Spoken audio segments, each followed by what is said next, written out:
Ce que j'aurais aimé savoir au collège sur l'indépendance de la Côte d'Ivoire va vous étonner. Tout a commencé avec Félix Houphouët-Boigny, une figure incontournable du mouvement pour l'indépendance.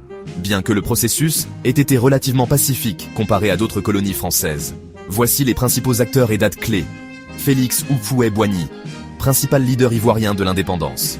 Fondateur du Parti démocratique de Côte d'Ivoire en ABG-PDCI en 1946. Il était membre influent de la politique française et ministre sous la 4e République. Il a négocié l'indépendance de manière progressive plutôt que par la lutte armée. France puissance coloniale.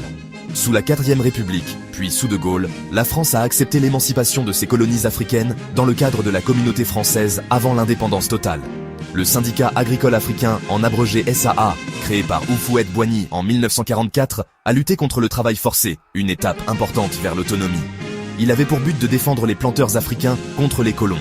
1946, la loi Houphouët-Boigny est votée pour l'abolition du travail forcé dans les colonies françaises et PDCI crée, cesse la section ivoirienne du Rassemblement démocratique africain, en abrégé RDA, en 1956, la loi cadre défaire autonomie interne pour les colonies françaises d'Afrique, ET, en 1958, la Côte d'Ivoire vote oui au référendum pour la communauté française proposé par De Gaulle.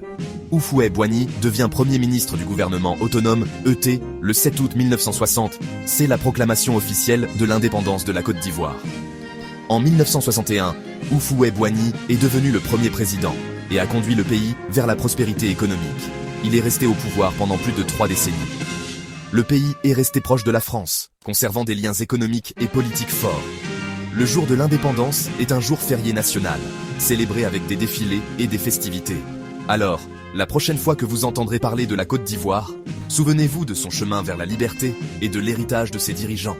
On se retrouve la prochaine fois pour une autre page d'histoire.